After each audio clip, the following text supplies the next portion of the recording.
Ahora entramos a la parte del tercer hábito, establezca primero lo primero. Ya esto es la parte de la creación física puesta en práctica, ¿no? Ya sabemos que el liderazgo se maneja por el lado del cerebro o el hemisferio derecho del cerebro. Ahora vamos a administrar bien, administrar con calidad la creación. En este caso ya es la creación física.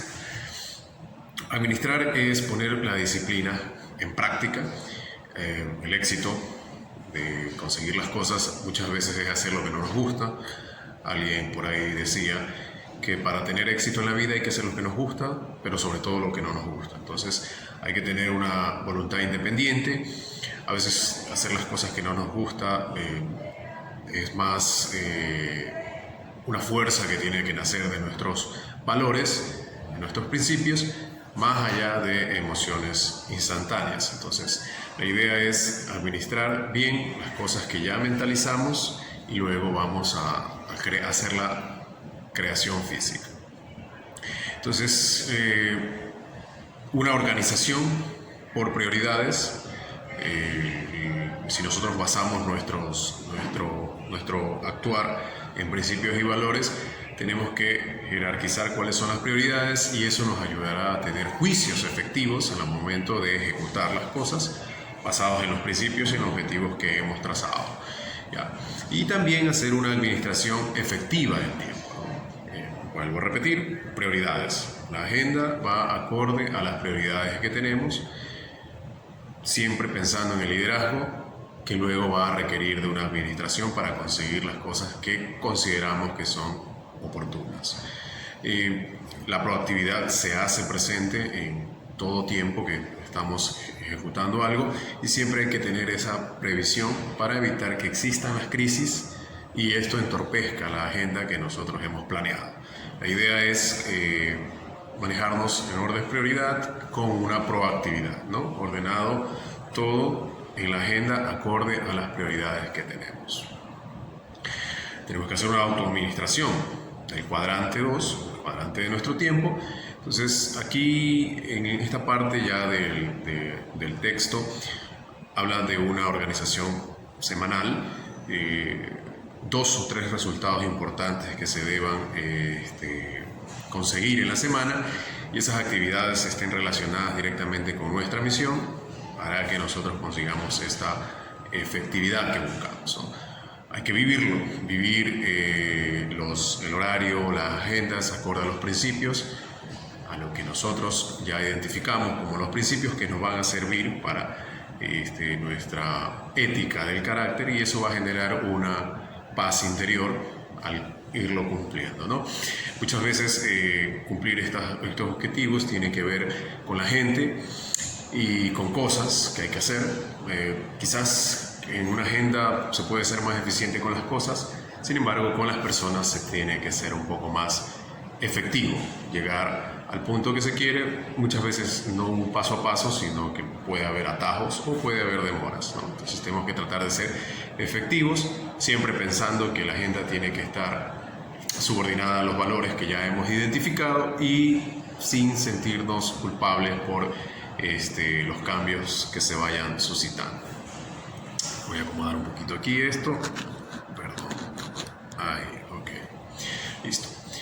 Para ganar esa eficiencia, primero tiene que uno mismo vivirla y esa eficiencia se basa en los principios. Entonces hay que subordinarnos a los principios y hacer una autoadministración de los principios para hacer una identificación de lo que es importante y ser efectivos, ¿no? Y tener estos valores dentro de nuestra conciencia moral para así conseguir metas a largo plazo. Parte de lo que genera liderazgo es una delegación, o sea, todo lo que quizás queramos conseguir no depende netamente de nosotros, hay que tener en cuenta esta interdependencia.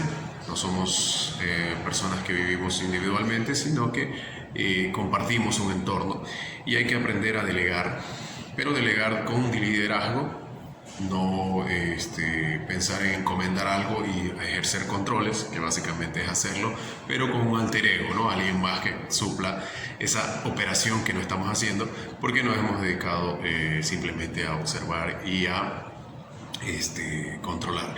La idea es que se conozcan cuáles son las metas, cuáles son los resultados a conseguir y ir evaluando a medida que se vaya consiguiendo los resultados.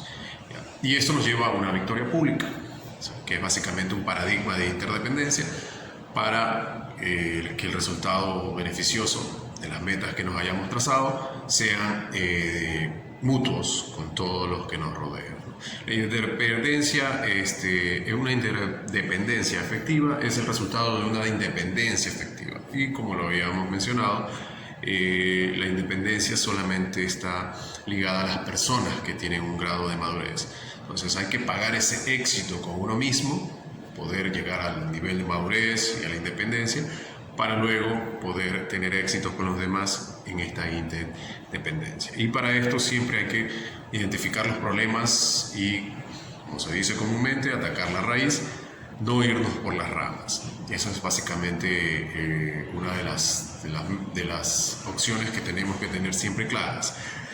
También el autor habla de, para crear esa confianza con los demás, generar una cuenta bancaria emocional, él lo llama así. Y esta cuenta, como una cuenta emocional, sería basada en depósitos que se están haciendo. En estos depósitos es básicamente construir relaciones, reparar si existe algún problema con alguna persona con la cual tenemos que colaborar y convivir. Entonces, eso ayuda a que exista esa cuenta bancaria que luego nos va a dar réditos en lo que vayamos desarrollando. Identifica 6 depósitos principales, entre los cuales tenemos que comprender, por ejemplo, comprender a las personas. Hay que reconocer lo que las personas tienen, comprender qué es lo que ellos sienten, cómo ven las cosas, directamente de lo que ellos tienen que expresar, no desde nuestros paradigmas.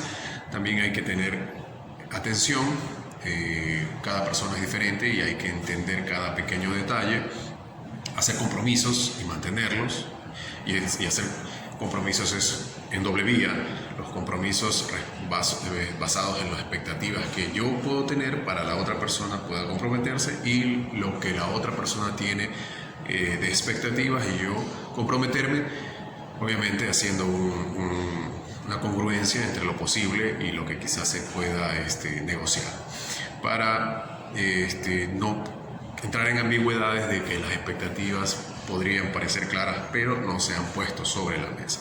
Otro de los depósitos es la integridad, que las palabras y los actos sean congruentes.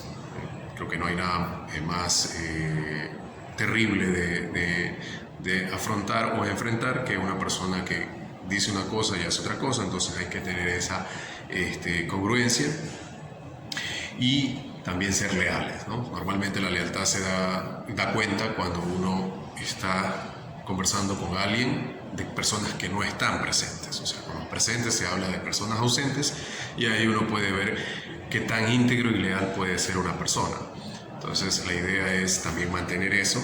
Cuando uno es leal con las personas que no están ausentes, los presentes se genera una confianza e incluso se abren, ¿no? Abren sus sentimientos, sus emociones, y comienzan a confiar. Y también, si se comete un error o alguna falta, disculparse, pero serlo sincero, como persona independiente, madura, disculparse de corazón, realmente, sin apelar a las justificaciones, que, como ya mencionamos, es una característica de las personas reactivas, ¿no? Pasamos al cuarto hábito: pensar, ganar, ganar. Paradigmas de interacción humana. En este punto ya nuestro amigo Covey va directamente a darnos la idea de lo que es pensar, ganar, ganar, un término bastante conocido últimamente, que es: hay beneficios para todos, ¿no? Hay muchas personas que piensan en pierdo, ganas, que básicamente con que tú ganes, aunque yo pierda, pero exista una paz, podría estarme sometiendo.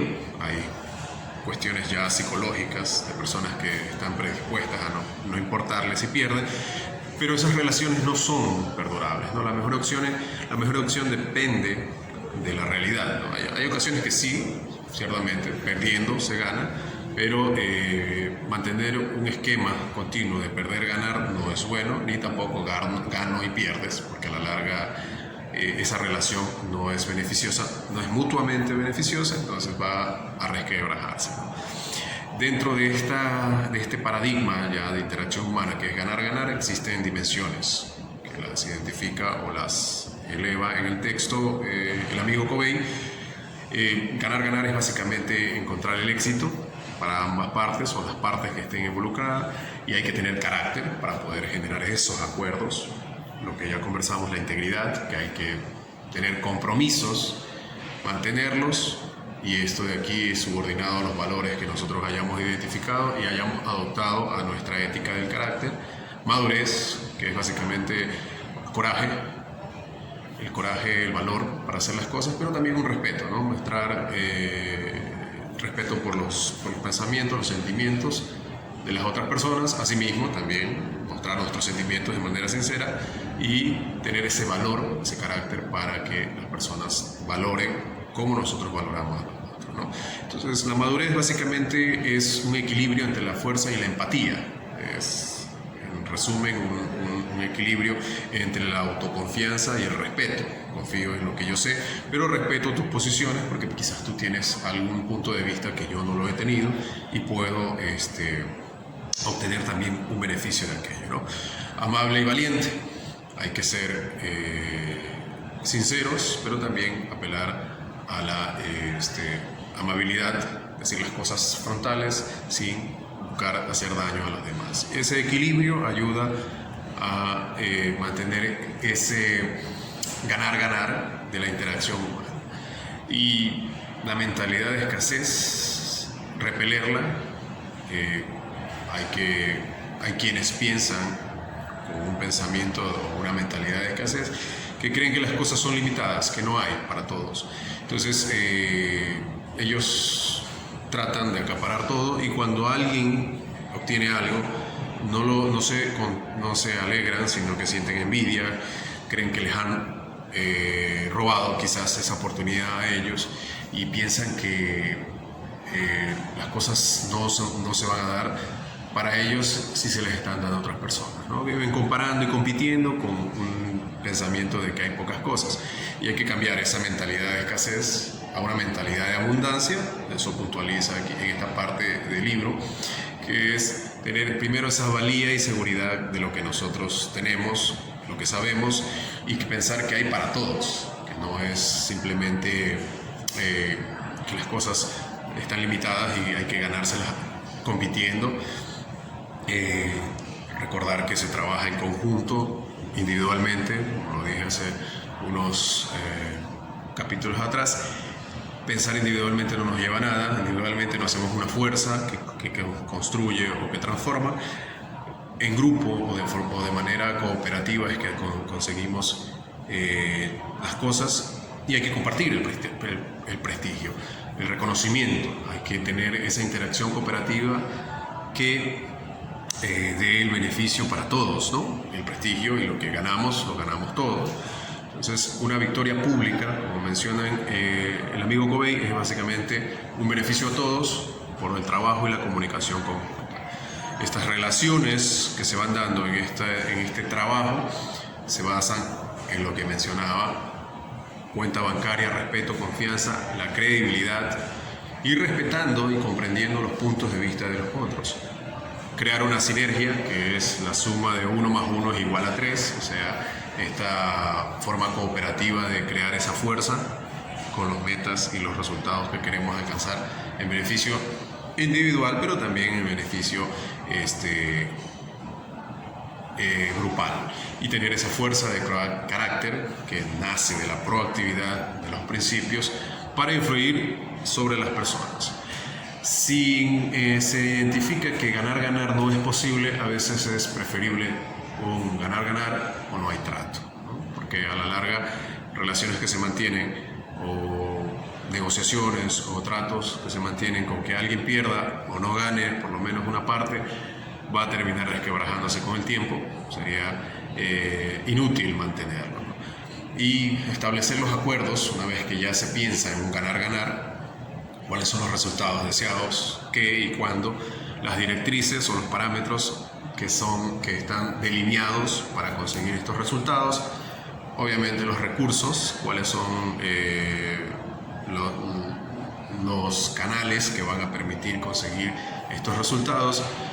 Viene la rendición de cuentas y viendo cómo va evolucionando estas metas que nos trazamos, y obviamente la consecuencia de aquello son los resultados. Entonces, basados en la confianza, vamos a conocer poco a poco, mediante una evaluación individual, cómo colectivamente estamos consiguiendo las cosas, y va a ser una evaluación mutua, una interacción mutua, no de control, sino de conversación y de apoyo, y también de rendición de cuentas de cómo vamos avanzando. Hay que adiestrarse para esto de ganar-ganar. Hay que identificar, por ejemplo, bien los objetivos, cuáles son los criterios que van a evaluar. Vuelvo a repetir: las directrices, rendir las cuentas y los resultados. Los acuerdos son los objetivos que queremos alcanzar, no precisamente cómo lo vamos a hacer, sino lo que se va a conseguir, ¿no? Y eso se lo hace mediante la confianza en las capacidades de los otros y la integridad que pueda tener el grupo al que pertenecemos, para ir viendo cuáles son los resultados sin necesidad de andarlos controlando o estar siguiendo a las personas paso a paso. Las consecuencias o los resultados ya serían de índole, por ejemplo, económica, psíquica, oportunidades o responsabilidad económica, la parte material, psíquica, el reconocimiento, el placer de saber que conseguimos algo que nos beneficia a todos. Las oportunidades, a medida que vamos desarrollando resultados, abrimos más oportunidades dependiendo de los objetivos que tengamos, y también reconocernos como responsables, la responsabilidad que está atada a las cosas que hacemos, ¿no? Ganar es integridad, es confianza, es paradigmas correctos basados en una ética del carácter y una relación con las personas, ¿no? Pensar también en el sistema de recompensas, a la medida que se van llegando a los objetivos, cuáles son las recompensas que tenemos, ¿no? Organizacionalmente, quizás es un ejemplo más fácil de manejar porque es a lo que estamos habituados. Podrían ser ascensos, reconocimientos, quizás algo monetario, o ver simplemente el resultado de las cosas que vamos alcanzando funcionando, ¿no? Ver funcionar algo que nosotros creamos, creo que es una recompensa muy fuerte para todos, y pensar que lo hicimos en conjunto, sin competencia, ¿no? Hay que pensar en esa ganancia mutua y también comprender el punto de vista de las personas que van involucradas en aquello y preocuparnos también por ello, ¿no? Estos resultados van a ser un ganar-ganar que termina siendo parte del paradigma de interacción social que genera la confianza que nosotros reflejamos y que las personas también nos reflejan a nosotros. Entramos al quinto hábito. Primero comprender, luego ser comprendido. Hace un ejemplo Covey en esta parte del libro sobre diagnosticar, sin prescribir, sin diagnosticar. Básicamente es recomendar algo que uno cree que va a resultar útil para una persona sin primero levantar un diagnóstico, como el ejemplo que cita Covey. Una persona que tiene problemas de visión va donde un especialista, y el especialista le dice: bueno, yo he usado estos lentes para un problema de visión que yo tengo, se los cedo, úselos y va a ver que mejora. Y la persona incluso va a terminar viendo peor de lo que está con el problema que llegó donde el especialista. ¿Por qué? Porque lo que le resulta a él útil puede ser útil para la otra persona. Entonces nunca podremos confiar en alguien que primero prescribe sin diagnosticar, ¿no? La idea es entender cuál es el problema, como lo mencionamos minutos atrás, para poder dar una solución atada a la realidad del problema. Entonces hay que comprender, y para comprender hay que interactuar, pero de una manera sincera, o sea, desde nuestro carácter entender lo que la otra persona nos tiene que decir. Si no hay comprensión, no hay aprecio, no hay confianza, y la otra persona no va a tener esa voluntad de abrirse. Entonces hay que generar una escucha empática, más allá de usar técnicas para obtener información.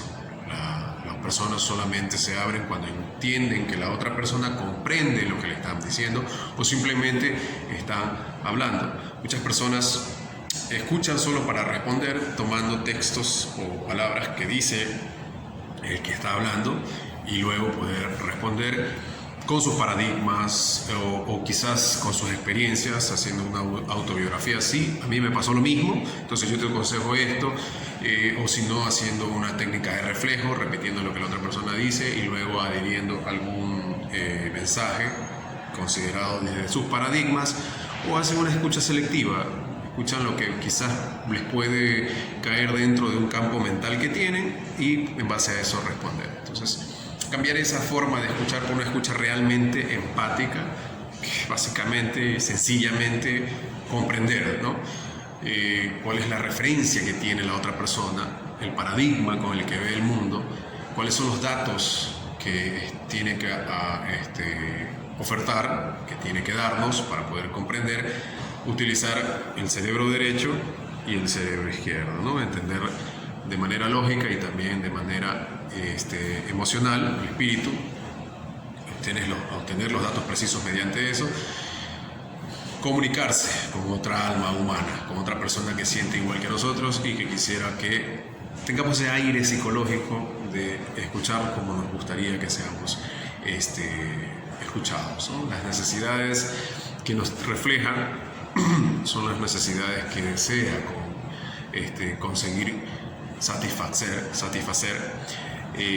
Las necesidades que no están satisfechas son las que motivan a las personas a un cambio o a una búsqueda. Entonces, la idea es escuchar y valorar aquello para que las personas se puedan abrir. Comprender, evaluar y dar una solución. No hay nada mejor que entender las cosas para poder dar una solución, que a veces ni siquiera están buscando una solución. A veces hay personas que simplemente necesitan ser escuchadas, sacar esas palabras de su mente mediante un reflejo de que alguien está interesado en escucharlo, y con escucharse a ellos mismos, exteriorizar lo que llevan dentro, encuentran la solución sin necesidad de siquiera nosotros decir una palabra, solamente manifestar empáticamente que lo estamos escuchando. Entonces, eso ayuda incluso a que ellos vayan consiguiendo una solución a su ritmo, paso a paso, van identificando, sacan de su muy interior todos los problemas que tienen y los van solucionando. Entonces, cuando nosotros escuchamos, a veces las personas están dolidas, y solamente con el hecho de escuchar y mostrarnos sinceramente abiertos a lo que nos están diciendo, hay esa empatía, sin necesidad de decir nada, y ellos se abren, ¿no? A veces ni siquiera es necesario hablar o dar una respuesta. Ahora, esto no es algo sencillo, esto toma tiempo. Actualmente o en ese momento hay que escuchar, hay que comprender, hay que estar ahí empáticamente interactuando. Quizás tome ese tiempo, pero a futuro lo ahorra, ¿no? Porque ya existe esa clave de cómo conversar con la persona y qué son los puntos en los que nos podríamos estar ya conectando más rápidamente en un futuro, y obviamente las cosas que ya se van conociendo y van generando esa madurez en conjunto, tener ese coraje de decir las cosas como son, tanto el que necesita hablar como el que ya en algún momento tiene que diagnosticar, pero también tener esa consideración, ¿no? Luego de eso podemos ser comprendidos. Cuando ya hemos comprendido a alguien y entiende, y lo hemos influenciado de cómo son las interacciones para la comprensión, también podemos ya ahí sí esperar ser comprendidos. Y ahí podemos tener esa interacción ganar-ganar, que ya está solidificada en esa credibilidad que ganamos al ser empáticos y escuchar las ideas y exponer las ideas como un beneficio mutuo, ¿no? Comprender está bajo nuestro control. Escuchar, dejar que la persona nos influya, todo lo que siente, todo lo que tiene que decir. Entonces, al dejarnos influenciar activamente en lo que nos están diciendo, también influimos a las otras personas, les damos a entender cómo es que deben escucharnos en el momento que nos tengan que escuchar. Hay que ser proactivos para eso, ¿no? Explorar a las personas, y ese ahorro de tiempo ahorita va a ayudarnos en el futuro. Perdón, ese tiempo invertido ahorita nos va a generar un ahorro de tiempo en el futuro, y ya podemos incluso ser proactivos con el grupo con el que estamos para prevenir algún problema antes de que ocurra. Entonces, este hábito de comprender primero antes de ser comprendido ya se vuelve parte del hábito de la interdependencia efectiva. El sexto hábito, avanzando ya en el texto, la sinergia, cooperación creativa. Como lo mencioné hace un instante, la sinergia es 1 más 1 igual a 3. La cooperación, trabajo en conjunto, el todo es la suma de sus partes, ¿no? Juntos hacemos más fuerza que de manera individual. Individualmente no conseguimos mucho, juntos podemos conseguir más. Es una cooperación creativa que genera un valor. Los valores que yo tengo mezclados o sumados con los valores que tiene otra persona suman más que lo que yo podría dar individualmente. Y para esto, obviamente, una comunicación sinérgica, abrir la mente, el corazón, con expresiones y las posibilidades que se vayan dando, ¿no?, de la interacción. Ser proactivo incluso en esto de comunicarse, evitar retraernos en los aspectos importantes, evitar esa conversación reactiva, sino programarse para ser más sinérgico, más empático y crear esa cooperación, ¿no? Podríamos incluso estar perdiendo el potencial o los valores o los conocimientos o las habilidades, capacidades que tienen otras personas si no tenemos esa comunicación sinérgica, ¿no? Y en base a esa sinergia incluso podemos crear guiones nuevos, como en previas páginas anteriores. A veces esos guiones que tenemos no son los adecuados para la vida que queremos llevar o los planes que queremos materializar. Entonces, nos ayuda incluso a crear esos nuevos guiones y relacionarnos con las personas. Hay personas que son intelectualmente disidentes, tienen un grado alto de intelectualidad y pueden estar divergiendo con nosotros. Y al ser reactivos podemos repelerlo y perdernos ese conocimiento que quizás nosotros podamos obtener también a partir de él y nos pueda ser muy útil en el futuro. Okay. Ahora, basándonos ya en soluciones, en trabajo en conjunto, expectativas y quizás también en resolver problemas, hay que comprender que las necesidades son cuestiones individuales, ¿no? Cada uno tiene sus metas y sus expectativas, y quizás lo que uno piense que sirve para conseguir una meta y lo que el otro piense que sirve para conseguir una meta puedan estar en contraste, pero ninguna de las dos personas estamos en lo correcto. Puede haber una tercera alternativa, o sea, la verdad no puede estar entre dos, puede estar en un tercer lugar, no puede estar aquí, no puede estar más allá, sino en un tercer lugar. Entonces siempre hay que tener esa mente abierta para generar esa sinergia. Y la sinergia está totalmente desligada de lo que es una dependencia. La sinergia es la suma. La dependencia es un arrastre de lo que hace una persona derivada de las circunstancias o de otras personas. Entonces, la sinergia es sumar, pero con esa interdependencia que está basada en la independencia, ¿no? Hay que operar incluso con todo el cerebro izquierdo, la parte lógica, el cerebro derecho, la parte emocional. Estamos tratando con seres humanos. Hay que valorar las diferencias mentales, emocionales, psíquicas, habilidades. Recordar que las personas ven las cosas desde sus puntos de vista y desde sus paradigmas, ¿no? Y para influenciarlos, quizás hasta en un cambio, hay que tener esa empatía y pensar sinérgicamente. La humildad, sobre todo, es el que ayuda a que el camino se haga más fácil. Hay que reconocer nuestras limitaciones y apreciar los recursos de los otros, hacer un conocimiento de la realidad de los otros y nuestra realidad, y siempre pensar que las otras personas quieren ser escuchadas y nosotros pedimos, como parte de esta sinergia, comprender el otro punto, ¿no? Que nos expliquen cómo lo están viendo, ¿no? Sinergia, finalmente, es el resultado con otros, o sea, trabajo en equipo, un desarrollo de un conjunto como una unidad y también esa creatividad.